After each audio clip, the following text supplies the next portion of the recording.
pessoal, tudo bem com vocês? E aí, todo mundo com saúde, todo mundo em segurança, seguindo direitinho as recomendações lá do hashtag Fica em Casa?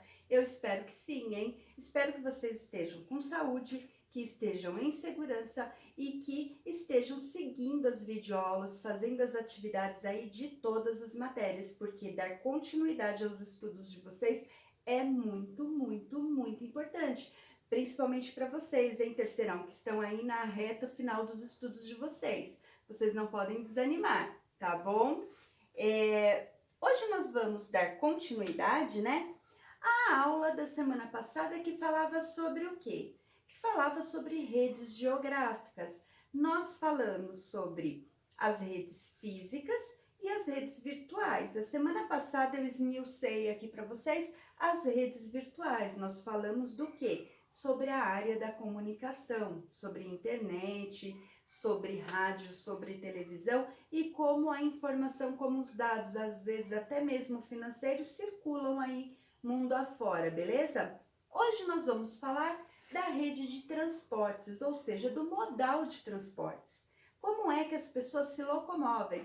Para vocês vai ficar muito simples. Tanto é que eu vou dar uma passadinha assim, olha, rapidinho. Por quê? Porque vocês já fizeram o mapa mental deste conteúdo aqui. Lembra que eu passei a semana passada? Todo mundo fez, né? Se por acaso alguém aí se perdeu no meio do caminho, pegou carona no bonde errado, tem mais uma chance de fazer a lição. Vocês podem fazer até amanhã e é claro que vai valer na metade da nota, beleza? Bom, deixando, né, esses assuntos aí burocráticos de entrega de lição à parte, nós vamos falar hoje do transporte hidroviário.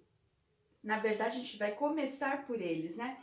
Quando a gente fala em transporte hidroviário, a gente está falando do quê? Do transporte através da água, por isso é hidro. Então, o transporte hidroviário ele se divide de duas formas. Ou o transporte marítimo ou o transporte fluvial. Vamos começar aqui pelo marítimo, que é através das águas oceânicas, através do mar. E esse tipo de transporte aqui, ele é o responsável pela maior parte do transporte de mercadorias no mundo. É fácil, né, a gente pensar o porquê ele é responsável. Para vocês terem ideia, olha, 8 bilhões de toneladas de mercadorias são transportadas todos os anos através desse modal aqui. Então é fácil a gente pensar por quê? Olha o tamanho de um navio, né? Olha quantos containers, que são aquelas caixas de ferro, que cabem em um navio. E o meio de transporte marítimo, ele pode também atravessar o oceano, então transpor os continentes. Eu posso entregar mercadoria, por exemplo, aqui no Brasil, vinda lá da China, de navio. Demora? Demora, mas é eficiente e é bem mais barato que outros meios, como a gente vai ver aqui mais para frente. Bom, o destaque no transporte marítimo, ele vai para quem? China e Índia, né? Claro, China e Índia são os dois países que têm a maior população. E aí, se tem muita gente, vai ter o quê? Muita produção. Então, por isso eles se destacam. A gente aqui no Brasil, nós temos o Porto de Santos aí como o maior porto brasileiro, beleza? Nós vamos olhar agora uma imagem e aí, através dessa imagem, vai dar para você ter uma noção do quê? Do porquê esse tipo de transporte é tão eficiente para a entrega de mercadorias, né? Olha o tamanho do navio, olha que menino, né? Olha a quantidade de containers que cabem em um único navio. Então, vendo essa imagem, é fácil da gente entender o porquê o transporte marítimo se destaca tanto mundialmente. Temos aqui um navio petroleiro, né? O transporte também do petróleo através da navegação marítima.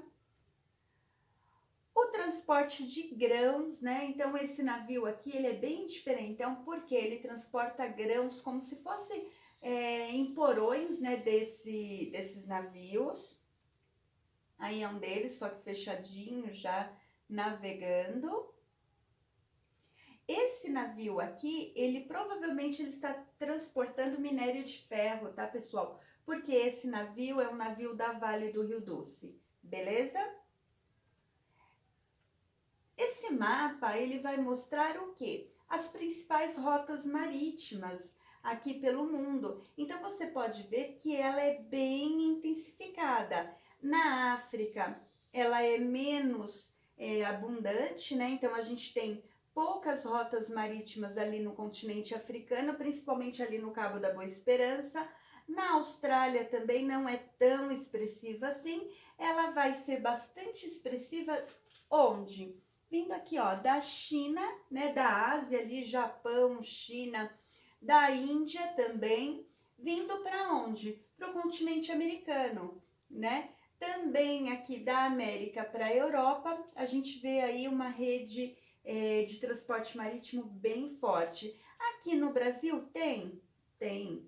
Só que não é em tanta quantidade quanto nos Estados Unidos, por exemplo, né? Vamos falar um pouquinho também da navegação fluvial. Quais são os pontos assim mais relevantes para a gente falar hoje? Ele é predominante em planícies, porque o relevo vai influenciar a navegação, até mesmo pelo tipo de rio que tem nessa região. Então, eu já ensinei para vocês aí alguns anos atrás sobre, por exemplo, os rios de planície, que são os rios que são favoráveis para a navegação. Por quê? Porque não tem aquela declividade no terreno. Quais são os países que vão se destacar? Países que têm uma grande parte assim do seu território formado por planícies. Então a gente tem Estados Unidos, Canadá e a China aí, como sempre, né, dominando geral.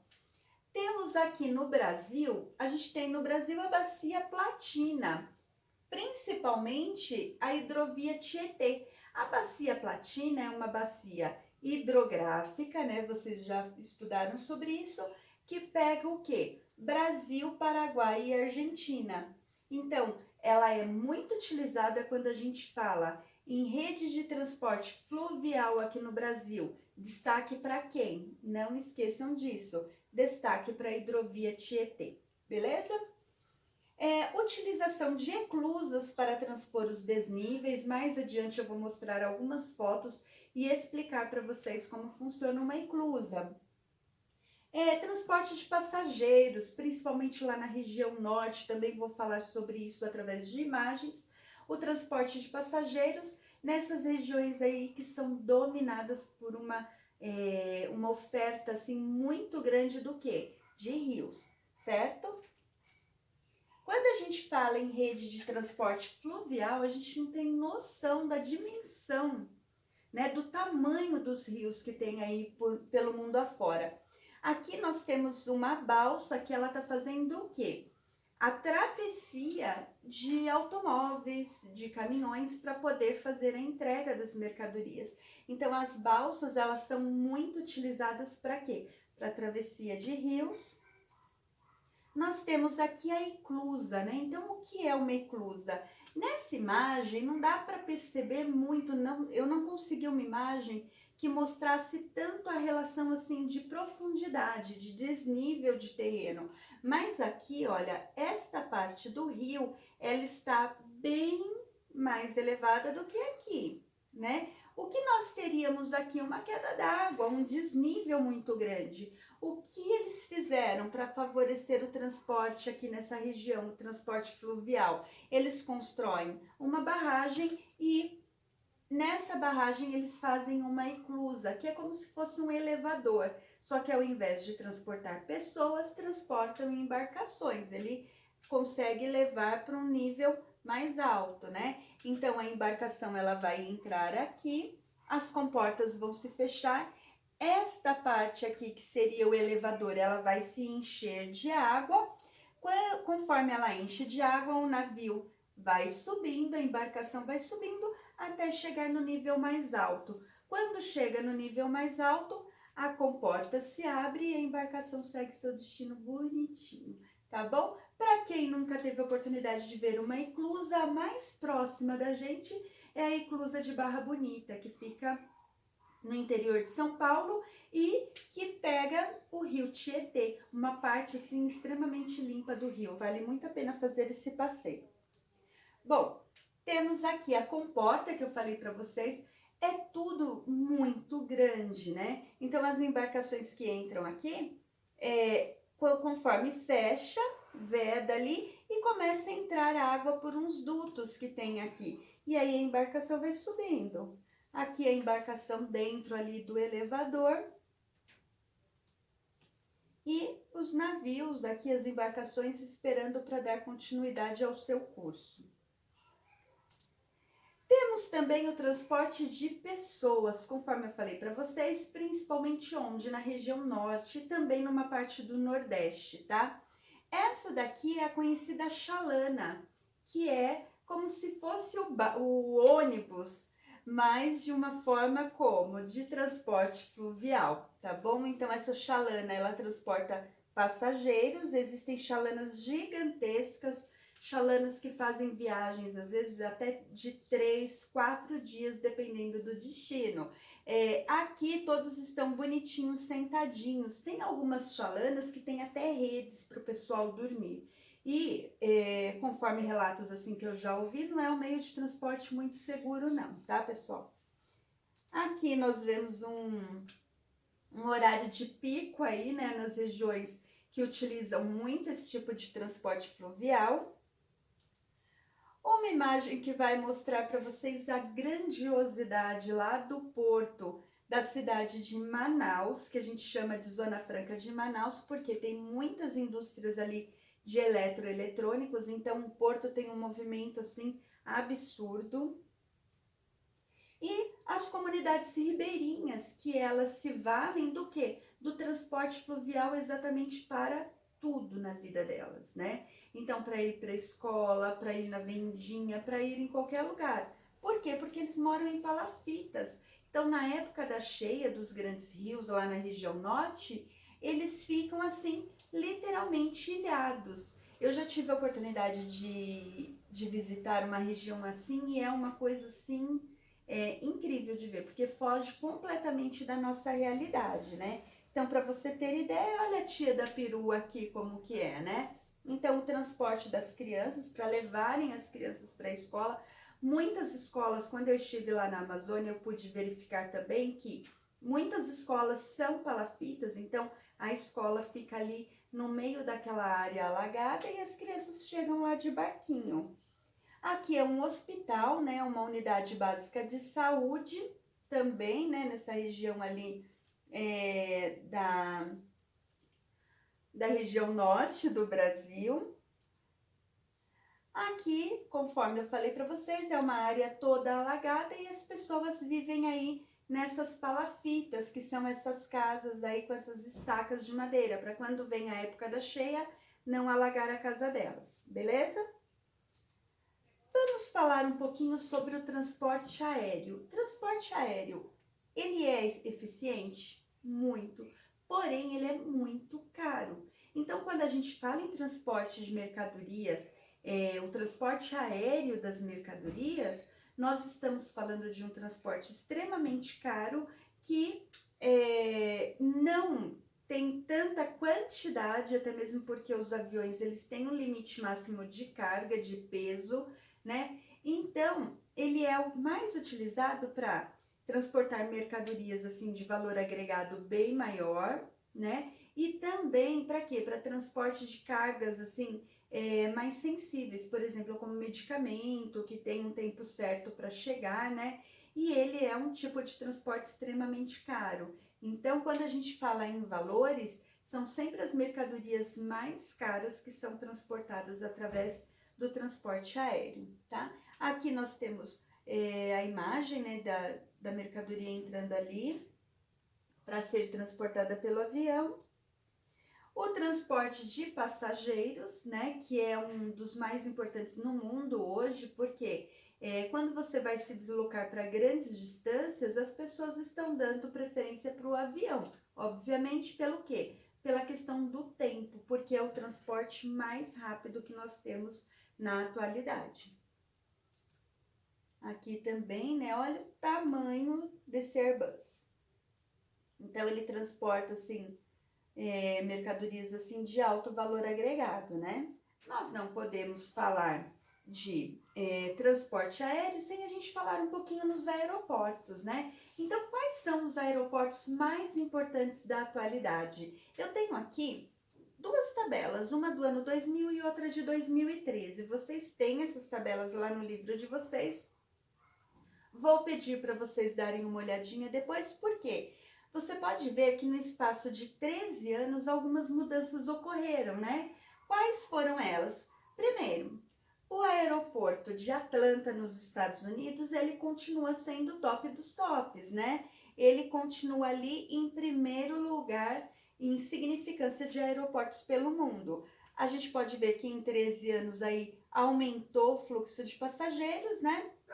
Aí nós temos o que, olha, lá no ano 2000, tinha aqui, ó, Atlanta, Chicago e Los Angeles. Os três principais aeroportos do mundo eram o quê? Eram americanos. Em 13 anos, ele perdeu isso. Então, para quem, pessoal? Para a China, lógico, né? Então, quando a gente olha um gráfico desse, uma tabela dessa, a gente pode perceber aí a ameaça da China sempre ali perseguindo os Estados Unidos, né? Então ele perdeu aqui 2 lugares aqui para quem?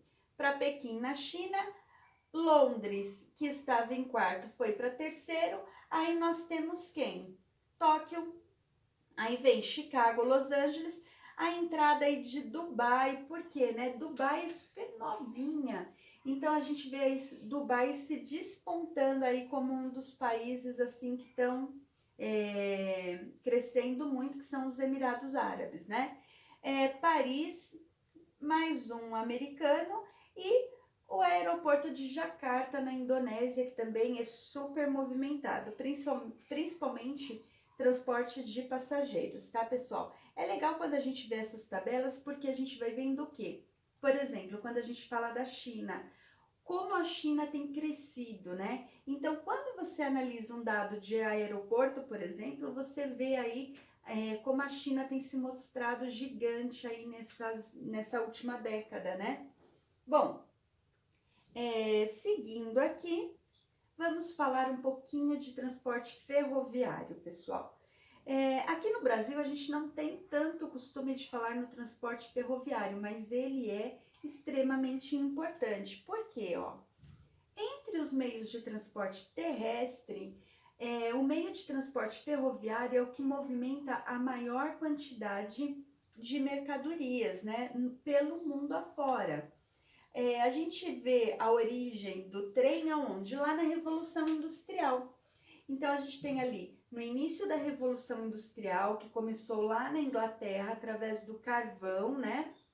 Como é que se desenvolveu as ferrovias, como as ferrovias ao redor do mundo se desenvolveram. Grandes cidades foram formadas no entorno de ferrovias, né? Então, quando a ferrovia chegava num lugar, ela indicava o quê?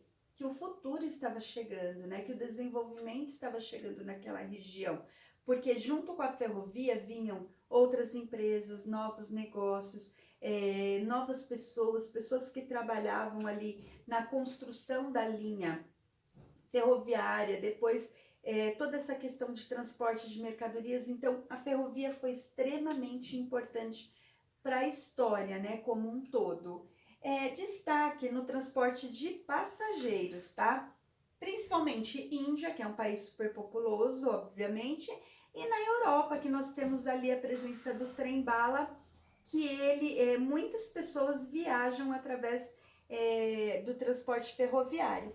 Aqui no Brasil, infelizmente, por uma questão política que nós vamos falar mais para frente, quando a gente estiver falando de território brasileiro, nós tivemos aí um sucateamento das ferrovias brasileiras, né?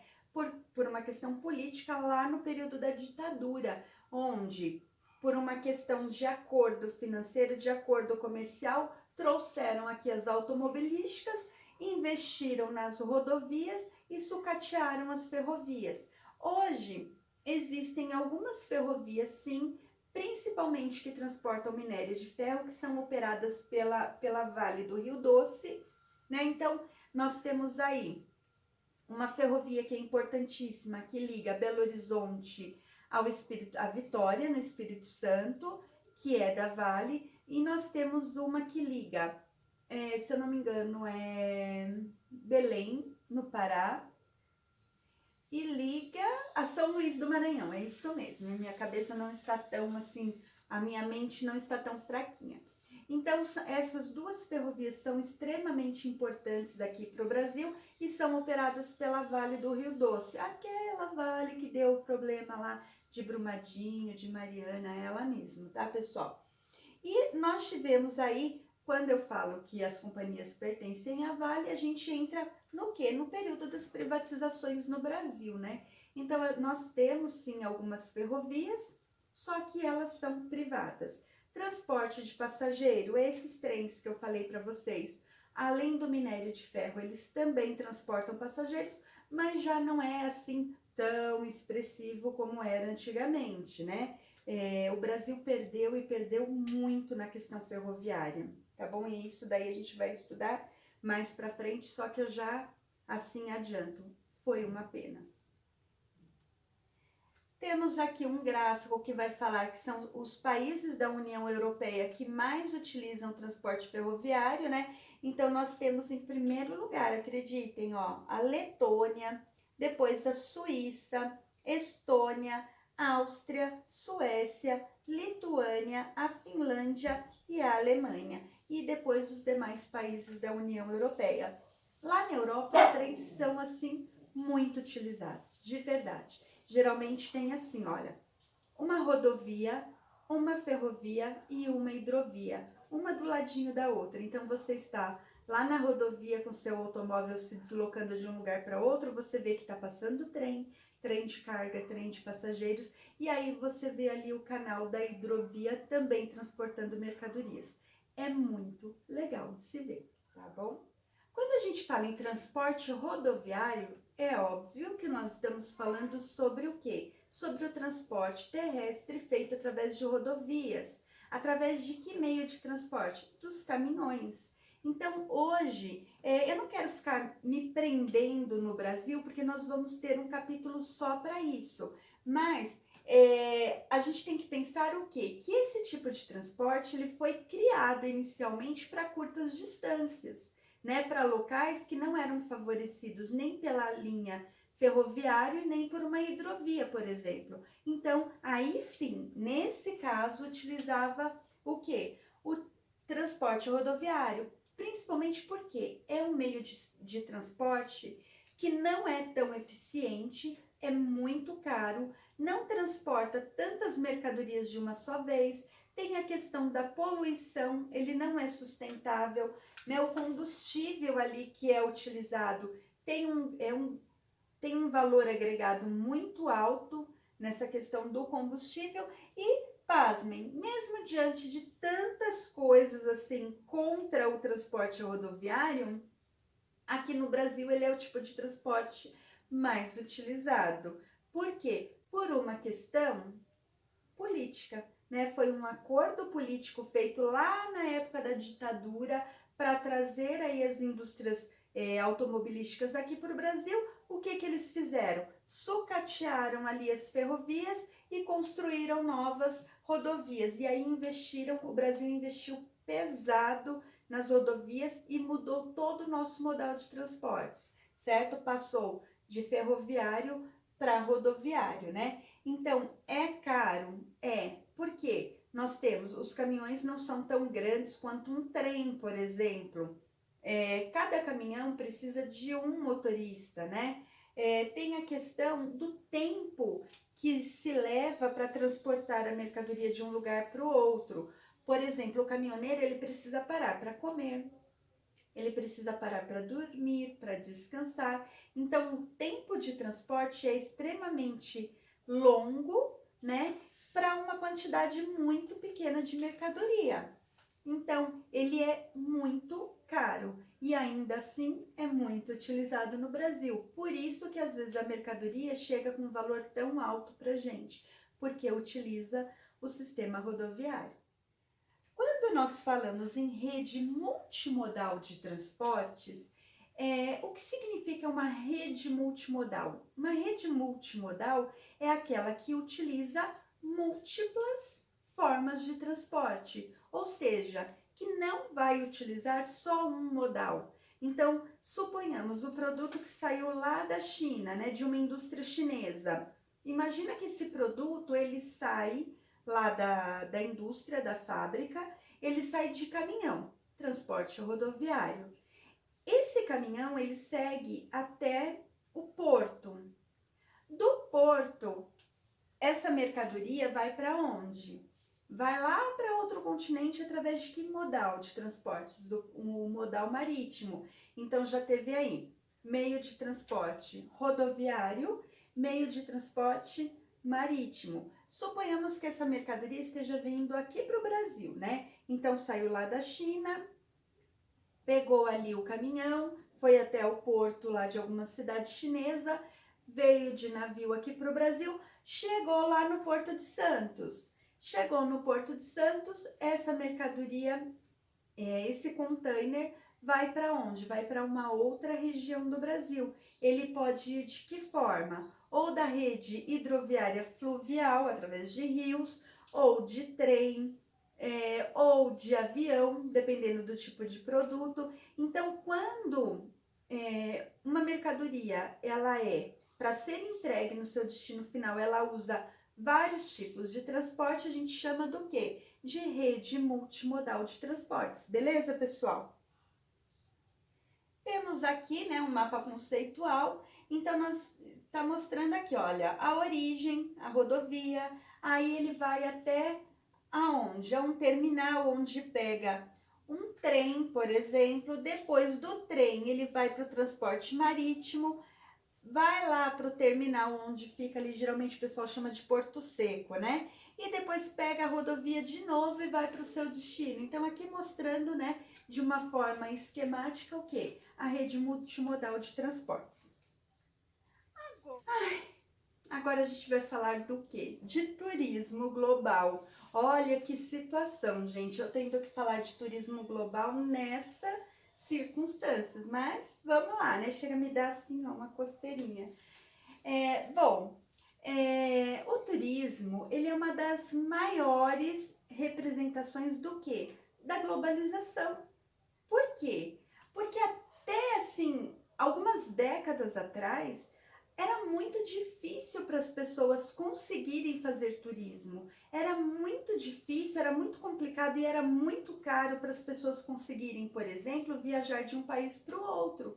Tanto é que quando a pessoa falava assim, ai, fulano foi para a Itália. Oh, nossa, foi para a Itália, por quê? Achava que era uma coisa assim extraordinária a pessoa já ter conhecido outro país. Só que hoje não. Por quê? Esse processo de globalização, essa rapidez e essa facilidade de transações comerciais, essa facilidade que a gente tem hoje, por exemplo, para comprar uma passagem ou fazer a reserva em um hotel, ela favoreceu o quê? Que as pessoas viajassem cada vez mais, desde que não aparecesse um vírus miserável que impedisse isso. Mas espero que seja passageiro, logo, logo tudo volta ao normal, se Deus quiser. Então, olha, mesmo diante de uma crise econômica, né, como nós tivemos lá em 2008, o turismo ainda assim, mesmo em tempos de crise, continuou crescendo, né? Quando a gente vê o gráfico aqui, olha, os países que mais recebem turistas estrangeiros, isso lá no ano de 2013. Nós temos aqui em primeiríssimo lugar a França, né? Será que é por causa da Torre Eiffel? Pode ser, né? Então, a França, assim, é o sonho dos turistas estrangeiros. Depois, Estados Unidos, vai que, né? Pode ser por causa da Disney, quem sabe? Em terceiro lugar, nós temos a Espanha, a China, a Itália, Turquia, Alemanha, Reino Unido, Rússia e Tailândia, né? Então aqui nós temos em milhões, né? Esse gráfico vocês também tem lá no livro de vocês, Mas é uma coisa assim interessantíssima, por quê? Quando a gente olha assim, que fala assim, aonde você, qual país que você quer conhecer? Me surpreendeu um pouco aqui, ó. Para mim, né, na minha cabeça, a Itália deveria estar aqui no lugar da Espanha. Só acho que, né? Porque a Itália é realmente um país que recebe muito turista. Mas quando a gente vê aqui em quantidade, né? A gente vê que a Espanha está em terceiro lugar e a China em quarto. Se a gente levar em consideração também que o turismo, também existe o turismo empresarial, talvez seja por isso que China esteja aí nessa classificação, porque pelo turismo em si, aquele turismo cultural ou o turismo de contemplação, a gente vê que tem outros lugares até mais interessantes. Só que quando a gente fala em turismo, nós estamos falando de várias vertentes, né? Então tem ali o turismo cultural, que é aquele que as pessoas querem conhecer o quê? Obras de arte, museus, grandes edifícios, grandes construções. Temos também o turismo religioso, onde as pessoas vão, por causa da sua fé, alguma região do mundo ali que chama atenção, por exemplo, quando a gente fala em Vaticano, né? Nós estamos falando de turismo mundial. Então, quando a gente fala em turismo religioso, a gente lembra de quê? Por exemplo, do Vaticano, lá na Itália. Falamos também do que? De templos budistas, por exemplo, dos grandes templos asiáticos lá, pode ser também. Quando a gente fala em turismo de gastronomia, é uma forma de turismo também, né? Então, nós temos aí alguns países se destacando nesse tipo de turismo. O turismo, quando a gente fala o turismo de trabalho, né? Dos empresários mesmo. A gente tem aí várias feiras, né? Por exemplo, lá na Alemanha, a Alemanha tem uma região da Alemanha que ela é conhecidíssima por causa das feiras empresariais que tem lá, né? Então, existem vários segmentos que fazem as suas feiras ali a cada 2 anos, a cada 3 anos, e chama uma grande, assim, um grande número de pessoas que vão para participar. Então, seria uma forma do quê? De turismo empresarial. A gente tem também turismo de compras, por exemplo, de lugares. Quem nunca ouviu falar nas pessoas que iam para o Paraguai comprar muamba, né? Então, é uma forma de turismo? É. As pessoas vão para determinada região, né? Fazem turismo, porque é turismo, elas não estão indo morar lá, né? Mas elas estão indo com o propósito do quê? De fazer compras. Hoje a gente tem lá, eu ouço muito o pessoal falar assim, vai para Miami para comprar coisas, né? Para comprar perfumes, para comprar eletroeletrônicos. Então tem toda essa questão, né? Também uma coisa que movimenta muito o turismo no mundo são os intercâmbios, por exemplo, pessoas que vão de um país para o outro para aprender a cultura, para aprender a língua, para fazer um curso de especialização. Então, o turismo, ele movimenta muito a economia mundial. Tanto é que vou até fazer um parênteses aqui, né? Essa questão do Covid-19. Olha o rombo que está fazendo na economia, principalmente em quê? No turismo. E aí, gente, o turismo, quando você mexe no turismo, o turismo não é só férias, né? Então, o turismo ele pega toda a questão dos investidores, da rede hoteleira, da aviação. O turismo ele gera pelo mundo todo milhares de empregos, de pessoas que trabalham na área do turismo, do transporte, né? Dessas pessoas, guias turísticos. Então, assim, agências de turismo. Hoje nós estamos vendo, assim, o quão prejudicial tem sido essa pandemia no que? Na questão do turismo, né? Eu fui uma das prejudicadas, paciência, né? Vida que segue, mas assim como eu, quantas pessoas foram às vezes até mais prejudicadas do que eu, né? Porque imagina, eu ia viajar? Ia. Só que eram 2 pessoas. Agora imagina uma agência que emprega ali dezenas de funcionários, às vezes centenas de funcionários, porque numa agência não tem só ali a pessoa que fica fazendo as reservas, tem tudo, tem atendente de telemarketing, tem a questão do financeiro, tem a questão do RH, tem os guias turísticos, tem os motoristas, tem a questão da passagem aérea, tem tudo isso, né? Então, o turismo, ele é responsável, sim, por uma grande parcela do PIB de cada país, né? Que seria do produto interno bruto. Então, assim, tem sim uma significância muito grande, né? Esses prejuízos aí que vieram através do Covid-19 para o turismo vai demorar, né? Para voltar ao normal, vai demorar? Vai demorar. Mas a gente tem que ter paciência e, ó, torcer para que tudo volte a ser como antes, né? Porque a gente vê aí que uma grande parcela da população trabalha com turismo. Bom, eu vou chorar aqui, gente, então é melhor até eu parar, tá? Então, em relação ao turismo, era isso que eu tinha para falar para vocês. Por que cresceu, né, tanto o turismo nos últimos tempos? Por causa da facilidade para você comprar, né? Então, a gente tem aqui a síndrome do turista empolgado. Hoje você tem na palma da sua mão ali, através do celular, a facilidade de comprar pacotes, de comprar passeios, de comprar a passagem, o hotel, tudo assim de uma forma muito simples, podendo parcelar, podendo pagar lá em 10, 12 vezes no cartão de crédito, né? Então essa facilidade fez com que as pessoas se despertassem, né, para a possibilidade de poder conhecer lugares novos.